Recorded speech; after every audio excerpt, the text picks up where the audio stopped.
खास बात की तरफ। ऐसे हालात में मैं आपको इससे पहले भी कह चुका हूं कि अपनी हिफाजत खुद इख्तियारी के लिए कुछ इशारे कहनाइए मैंने हमेशा से आपको समझाए हैं और अभी भी कोशिश करता हूं, देखते हैं आप कितने समझदार हैं। दोस्तों याद रखिए, और गर्मी का महीना भी चल रहा है, कि हर घर में ये सारी चीज़ें होनी चाहिए जो आपको बहुत काम आ सकती है।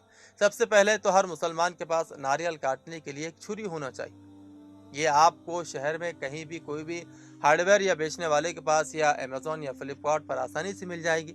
एक कच्चा नारियल सिर्फ 10 रुपए में आता है या 20 रुपए में आता है। आप उसे छीलने और सुराख करने के लिए उसमें ज़्यादा पैसे देते हैं, तो वो पैसे क्यों दे रहे हैं आप खुद तो छुरी लेकर खरीद लीजिए और अपने घर पर ही उसको इस्तेमाल कीजिए। समझ रहे हैं ना आप? आपको एनसीसी या पुलिस आर्मी में जाने का मौका नहीं मिला। आप बहुत सोचते थे कि आप एनसीसी या पुलिस या आर्मी में चले जाएंगे, आपकी ख्वाहिश अधूरी रह गई। अगर आप शूटिंग सीख लेते हैं तो हिम्मत ना हारे।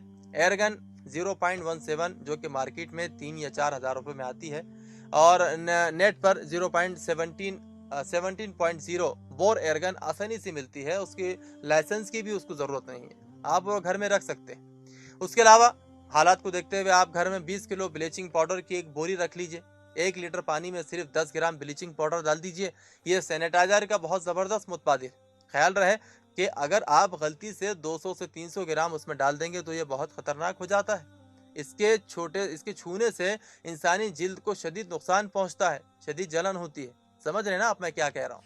कोरोना के दौरान सफाई की ज़रूरत के लिए 10 लीटर तेज़ाब रखना ज़रूरी है, क्योंकि बाथरूम के क्लीनर से बराबर सफाई नहीं होती है। हर मुसलमान के घर में 40 से 50 कोल्ड ड्रिंक्स के शीशे की बोतलें हर वक्त रहना ज़रूरी है, क्योंकि पता नहीं कि मेहमान कब आ जाए और हमें उनकी ज़ियाफ़त करनी पड़ जाए। उन्हीं बोतलों में रखकर उनकी हम ज़ियाफ़त करेंगे। जी हाँ, घर में इजाफी पेट्रोल और डीजल भी होना चाहिए। कब गाड़ी में पेट्रोल ख़त्म हो जाए, 5-7 लीटर ज़रूरत बेज़रूरत काम आ ही जाता है। घर में केरोसिन तेल भी रख लें, गैस ख़त्म हो जाने पर वो भी काम आता है। और वैसे छत पर भी बहुत सारी ईंटें और शीखे, डंडे वगैरह रखना चाहिए, क्योंकि ये एक छोटा सा कमरा बनाने में काम आ सकता है। हर घर में साल भर के लिए पिसी हुई लाल मिर्चों का ज़ख़ीरा भी होना चाहिए, ताकि उसमें पता नहीं कब लॉकडाउन लग जाए, उसमें सब्जियों को झोंकने के लिए इस्तेमाल किया जा सके। और 10-12 डंडे भी होने चाहिए। जब किसी काम या तहरीक या जमाती काम के लिए झंडे लगाने हो तो ऐन मौके पर वो डंडे काम आ जाए, इसलिए पहले से इंतजाम कर लिए जाए।